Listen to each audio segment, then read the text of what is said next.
In Colour, before Christmas last year, I brought this exact same issue up with the Taoiseach during Leaders' Questions. And based on 2015 and 2016 figures, I revealed that Jobpath's impact only increased the chances of getting full-time employment by 2% for unemployed people. That's from the Department's own figures. It surely is a great return on the money that's invested in it. And figures for part-time work do improve, but it means that work for these people will often result in seasonal, precarious and low-wage employment.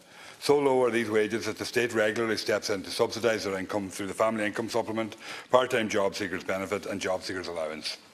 This is very common in Donegal. Jobpath is a reflection of where Ireland's welfare policy is going. Instead of social welfare being seen of as a right, welfare is now seen of as a transaction, and the entitlement to welfare being replaced by a quasi-contract called the Record of Mutual Commitments.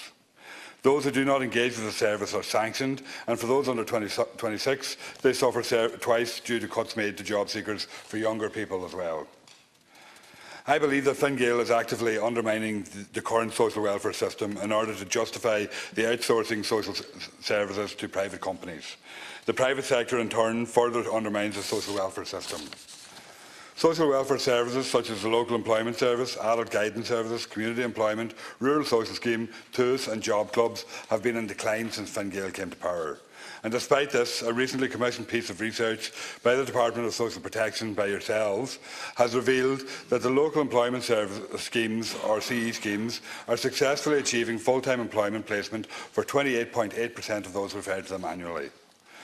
The local employment schemes model is also better value for money, costing €2,544 per full-time employment placement compared to €3,718 per person under Jobpath's payment by results model.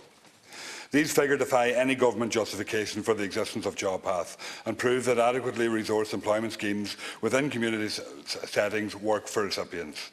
I believe Jobpath should be shut down and the money reinvested into state services. Ireland must move away from encroaching privatisation of social service provision and re-establish the notion of social welfare as an entitlement and a right and not a transaction.